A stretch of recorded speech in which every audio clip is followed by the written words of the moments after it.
Hello and welcome to the Methodist Podcast, published on the 13th of August 2020. This week we review the year of the outgoing Methodist Youth President Thelma Comey. We hear about the role of the climate change campaign workers, learn about Coffee Shop Sunday, and we sing A Million Dreams. But first, I'm sure you will have heard news of the devastating explosion that occurred in Beirut last week, causing widespread casualties and catastrophic damage to homes, hospitals and other buildings throughout the area. All We Can, the Methodist Relief and Development Movement, has launched an emergency appeal to help support those in greatest need. And on the line with me is the Chief Executive of All We Can, Graham Hodge. Graham, we often see All We Can responding to natural disasters. What's the situation in Beirut that requires our help? The disaster that we have in Beirut at the moment is really very catastrophic. When we picture it as an area that's affected, if we overlay that, for example, across a map of London, and that explosion had happened in the center of London, we would be looking at a radius of around 24 kilometers from the center of London. So I live in South London, about 12 miles as the crow flies. We're pretty much talking about the whole of the area inside the M25 that's been affected, and certainly that inner circle. And that kind of scale of destruction, I think, demands all of our attention, especially in a context like Beirut, where instability, hunger, recession, COVID cases, etc., has compounded to make a very difficult circumstance anyway. And a huge number of people, 220 people have already been reported dead, 6,000 people injured, and still many more missing, and up to 300,000 people are effectively being made homeless as a result of this. Do we know how the money that's raised is going to be used? Absolutely. The All We Can response really will be responding through a local partner to reach those most in need. It'll be an emergency response tending to immediate humanitarian needs like food, water, shelter, healthcare, those kind of things which won't otherwise be able to be provided by the state in that situation, given the fragile nature. So it really is the most emergent needs of the people in Beirut that we'll be responding to. And it's so important that people get help at this critical time. And how can people donate to the appeal?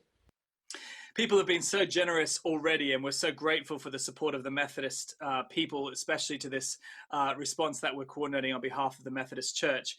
But we do need more given the scale of the disaster. And so people can donate directly at the website at allwecan.org.uk/Beirut or call 020 7467 5132. That's 020 7467 5132 or allwecan.org.uk/Beirut.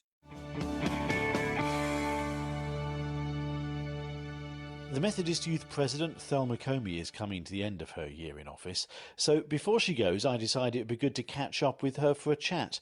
I began by asking Thelma how she felt back in 2018 when she was elected at 3 Generate in Southport. I was nervous, excited, scared, happy, and terrified. Not quite sure what to expect. I'd never seen Methodism on a connectional level, but I was so excited to be given the opportunity to serve as youth president and to do this for a year. So I think it was a whole pool of emotions when I first got voted in. And has the role been what you expected it to be? No. I didn't really know what to expect. I think that's the beauty of this role, that to represent young people could be interpreted in so many different ways. So there's no one size fits all for any youth president. But I think it turned out to be so much better and so much more exciting and so many more opportunities than I could have ever imagined a year ago. Out of the whole year, what have the highlights been for you? I think the best part about my year is actually the end bit of it now, and being able to look back and see how I've changed and all that I've been able to bring to the Methodist Church and what the church has given to me. I loved 3 Generate and meeting thousands of young people. That would be a privilege that I could never trade for anything. What about the challenges? What stretched you during your year? Yeah, it does come with a lot of challenges. I think if anybody knows me, they'll know I am very much so an introvert, and this role doesn't render itself to that type of personality too strongly, because you are constantly meeting new people and constantly having to interact. So I think a challenge has been balancing, just like, taking care of myself while having such a fast-paced year. Another challenge has been, in this role, you're exposed to so many types of people, and so many people have different beliefs and expressions of faith. So how do you represent and engage with people that you don't necessarily agree with? Which has been challenging as a youth president. So I've had to count on God for some divine wisdom to know what to say and when to say it and how to say it, to keep God's love in the center of everything I do. Given that you admit to being a bit of an introvert, you've been getting an awful lot of media attention. You've been on Songs of Praise, a regular contributor for Pause for Thought on BBC Radio 2, and of course numerous radio interviews. You've become a bit of a celebrity, haven't you? Celebrity is a strong word. It's been so exciting. I think the media aspect of this role has been one of my favorite parts. I have actually really enjoyed all the radio interviews that I've had, and all the podcasts that we've done together, and Songs of Praise, yes, please. That was very exciting. So I look forward to continue engaging with Christian media and contributing in that way. How do you think your faith has changed over the year? You've been totally immersed in the work of the church, and you've seen how it works behind the scenes, so to speak. Has that changed your relationship with the church? Yeah, it really has. I think I know my church a whole lot better, I can tell you that, now that I've peeked behind the curtain. And I think this year has strengthened my faith, because it's made me know a lot more about what's out there in terms of how people express their faith, and it's made me want to grow in what I believe. I think for a lot of it has pushed me, to actually open my Bible and read and get to know who God really is for myself. So I think it's actually deepened my roots, and it's made me appreciate the church a whole lot more, and learn from so many just life stories in the connectional team. There's people who have been in Christians or Methodists for years upon years, and just sharing in their testimony and seeing how people are passionate for God in their day-to-day work has been so inspirational for me as a young Christian. Obviously, apart from chatting to me once in a while, what are you going to miss about the role? Yes, I think it's going to be interesting going back to school and realizing my whole life doesn't evolve around church anymore. So it's going from a Monday to Sunday to just a Sunday. I'm going to miss that. I'm going to miss being able to have countless daily opportunities to just talk about Jesus as a job. That's great. I'm going to miss working with the connectional team dearly. I'm going to miss the children, youth and family team, and just meeting lots and lots of young people. I think that's been just invaluable to hear the stories of young people and young Methodists and how they engage with the church. I think I'm going to miss all of that. During your year in office, we had the Black Lives Matter movement. You're a young black woman of faith. How can the church take that energy forward? Yeah, I don't need to tell anybody my year has been rather eventful. I've had a very unique youth presidency year. And I in my contribution to the Connectional magazine, I did say that my heart around those issues was not necessarily because I'm Black, but more because I'm a Christian. And I think that racism in itself is a sin. It looks nothing like Jesus Christ. And as a church, we should always, always, always be able to call out on the evils that exist in our time and pray for people. So I think for me, my biggest prayer, and I hope that the church is praying, is that people who have been hurt and who are filled with anger are shown the love of Jesus. And the people who can harbor such hatred for people are caught up upon that, and they meet Jesus for themselves. I think that we should be a church that preaches the good news for what it is. And the good news is both good, and it also calls out the bad that is in human hearts. So how do we present that in the way that we do church? And how can our church look so much like the kingdom of God and just be welcoming to every culture and every color? And not because we're Black or we're white, but because we're Christians and we have the Spirit of God in us. You've mentioned that you're going to be going back to school. What are your plans going to be once you've finished as youth president? I'm actually looking forward to go and study pharmacy in university this year, and looking forward to staying in touch with the church and seeing how I can continue to serve and grow in my faith, and keeping the relationships that I've built this year. Do you have any words of advice for the next youth president, Phoebe Parkin? I would tell her, do not accept every slice of cake you're offered. That is the first piece of advice I would tell her, because it will not end well for you. I would also say enjoy every moment of it, because it really does fly by. I would say have confidence in just who you are, because the beauty of this role is it forms to whoever you are as a person, whatever gifts you have to offer and whatever passions you hold. So just be confident in being Phoebe. That's all they ask you to be. And I would say don't be afraid to speak up and to challenge things and to ask questions, because you are just as important as anybody else in that conversation. So yeah, and enjoy your year. Really enjoy it.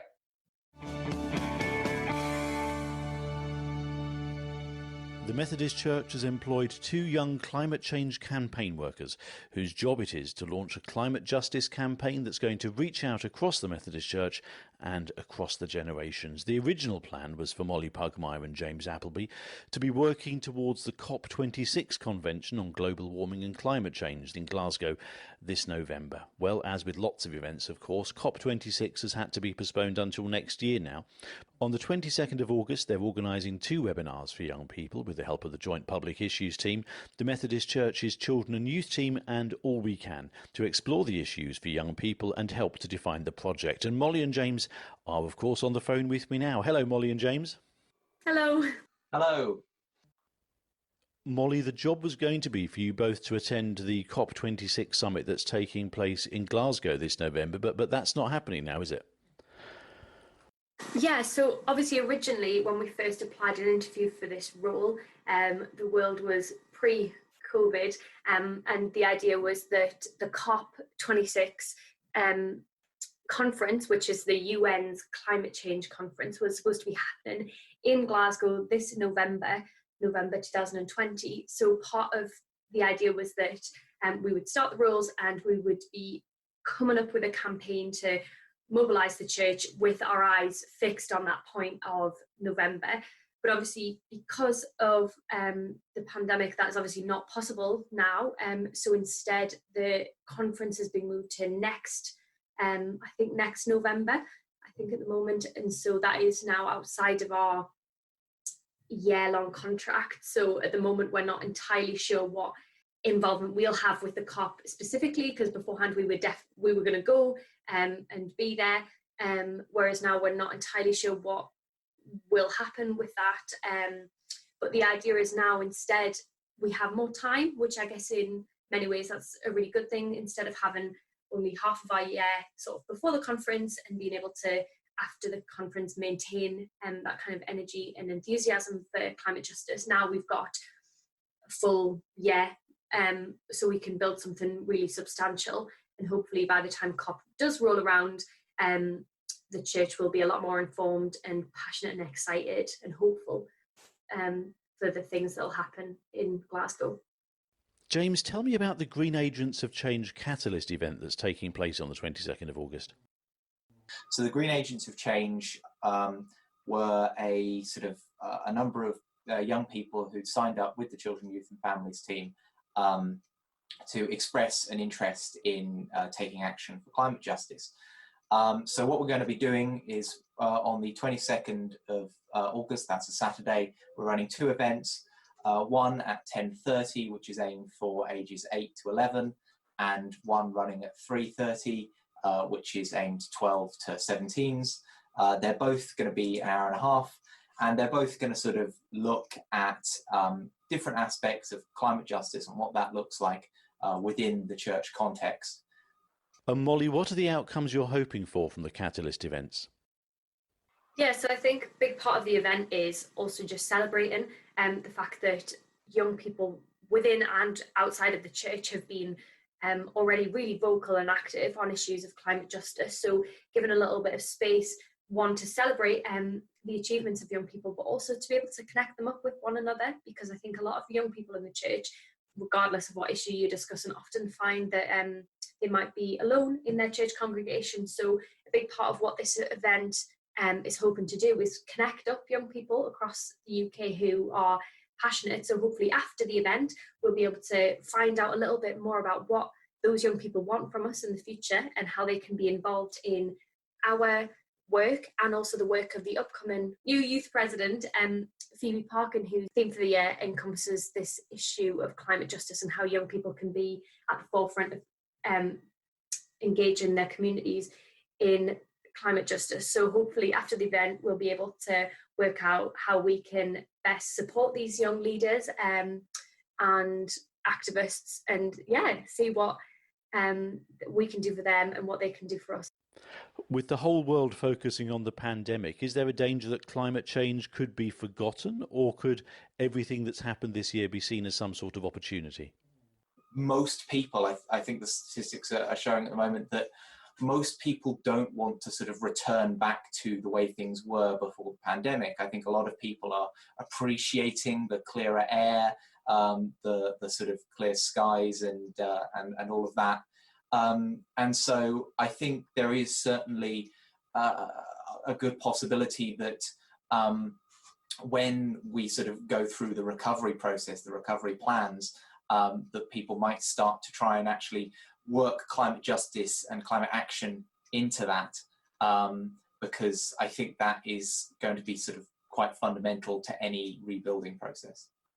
A lot of people that I've spoken to, and myself included, have noticed that, especially in those early days of lockdown when life had very much slowed down, there was a lot of time I found to reflect on the things that we do and the way that we live, and actually how so much of the busyness that comes with life is really unnecessary. And actually I was able to spend a lot of time in those first couple of months thinking a lot about the way that I live and the harm that I do to the planet. And I think a lot of people have noticed, as James said, as the air was clearer, as more people were walking or taking bicycles instead of their cars.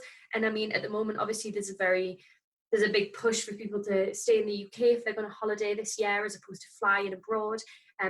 I think this has been a time in which a conversation and a bit of time for reflection about what we do and why we do it, and if it's actually the most sustainable thing has been able to happen. And so, I think a lot of people are coming out of lockdown really considering how they live and how the choices that they make, which I think is going to be helpful for us to then have a further conversation about climate. And of course, climate change is an issue where what we do now is going to be felt by the generations to come, isn't it? Yeah, I think what's really interesting about climate justice is the way in which young people have really been at the forefront of conversations about it. And I think that's fantastic, and we really want to celebrate that. But I think one thing that we're really conscious of is that what is not going to be to benefit of the church is if this is only a conversation had by young people, because actually what we have observed is that change doesn't happen just by one group of people, but actually change happens the best and is probably most accepted by society if everyone is involved and everyone is aware.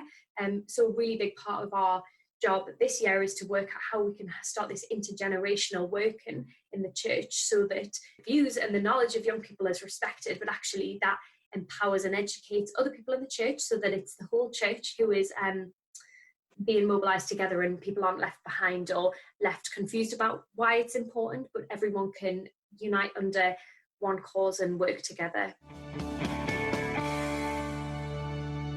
As we've mentioned in previous podcasts, the pandemic is of course a tragedy, but it is a chance for us to review the mission of our churches. Trevor Gay leads the evangelism and church planting team at Coventry and Nuneaton Methodist Circuit, where last December they began Coffee Shop Sunday. Hello, Trevor. Good to speak to you, Mike. Yeah.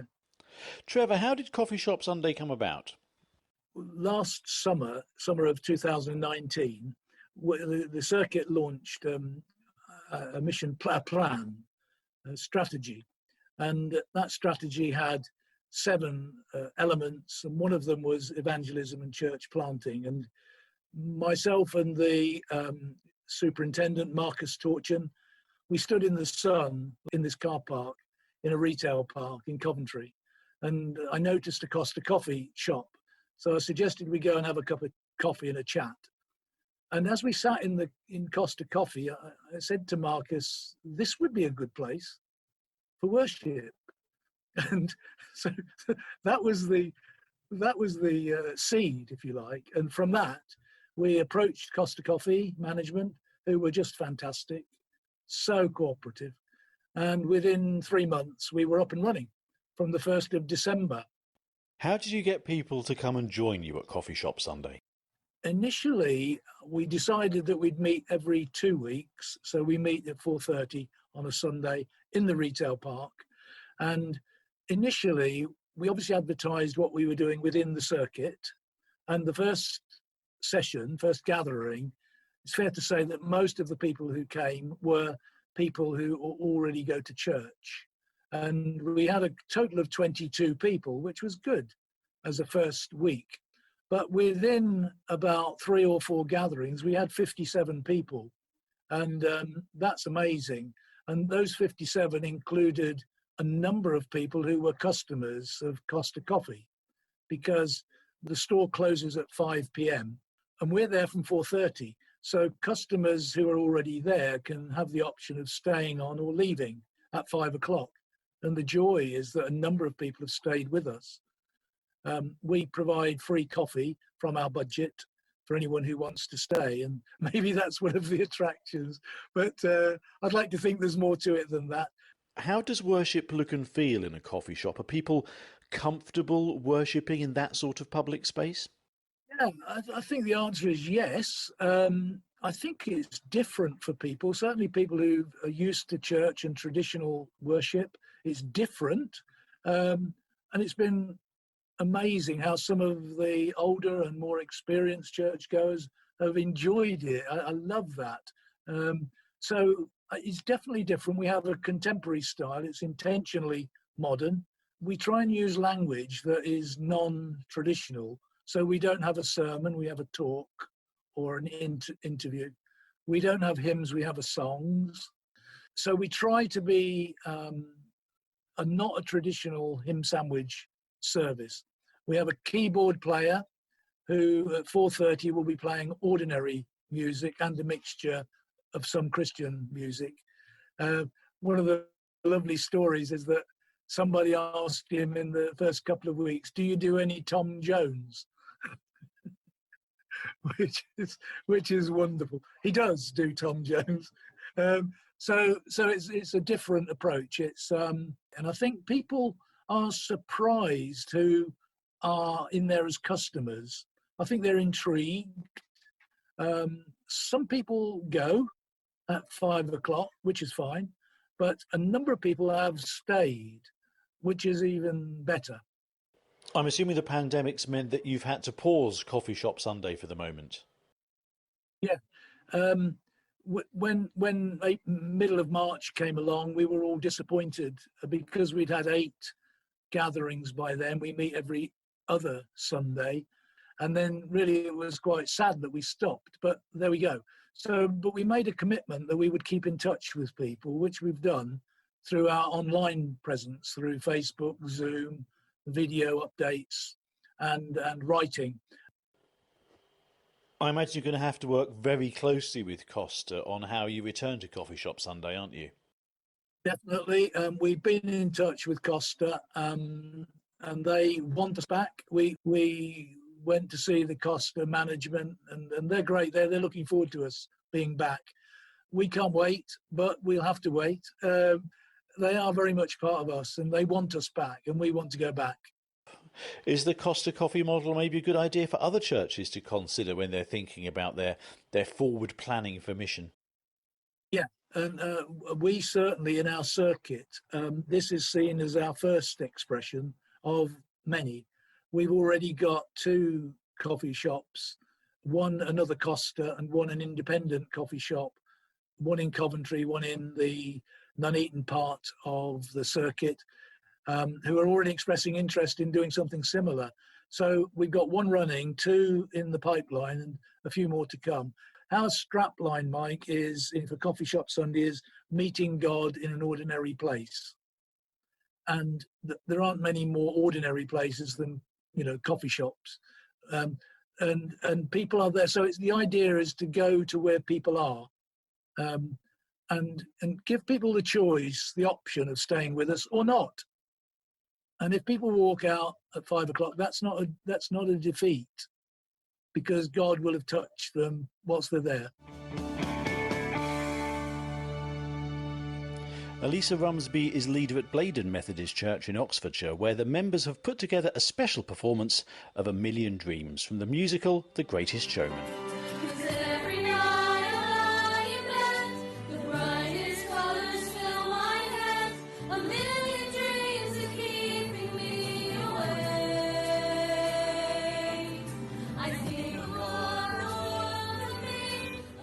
It's one that we've sung before in concert. It's one that the kids love. They're very keen on The Greatest Showman, so we knew it would be a hit with them. And it is a good song. We all like the song, so we thought we wanted to record something just to connect with each other. And it's a song that we all felt it was our dreams and what we want to be doing, and hoping that soon we'd all be back together and be able to perform and sing together. It's really important that we can all get together in some form, so they know they can contact us, and also so that they know that we're still here and we are doing things. We have a big junior church. We don't have an older congregation, so it's not a traditional church in that sense, and we do a lot of performance. That is our USP, really. So we are always working. We were hoping that we'd be performing Disney's The Little Mermaid this autumn. That is looking, highly unlikely. So now we're looking at what else we can do. So we could do maybe rehearsals in bubbles and in little groups, which we can then stream or record. Just looking to the future of having a time where we're doing something slightly different, but hey, we can still do something. We're still here. We're going to do something. It's thanks to all the support around us. Hello, Oliver. Did you enjoy making the song? Yeah, my mum and dad helped me. Olivia, how did you feel about taking part?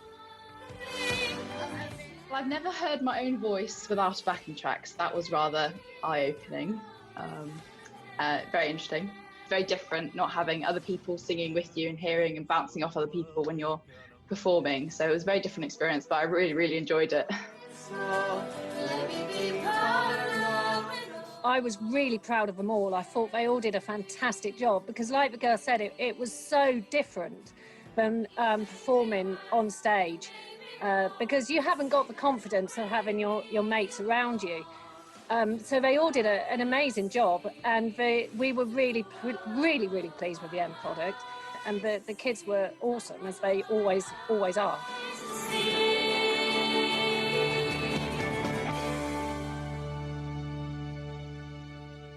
This week's prayer is shared with us by the Reverend Helen Cameron, Chair of the Northampton Methodist District and the Ecumenical Canon of Peterborough Cathedral. O Holy God, your world weeps in sorrow, and we feel helpless. Yet we know that you weep too over the world that you have made and that you love. We pray for those who are most vulnerable at this time of global pandemic, those with the least resources, those with little access to medical care, those who already struggle to feed each other every day. Help us to express care for those who are imprisoned, those who are lonely, and all who die unmourned. Amen.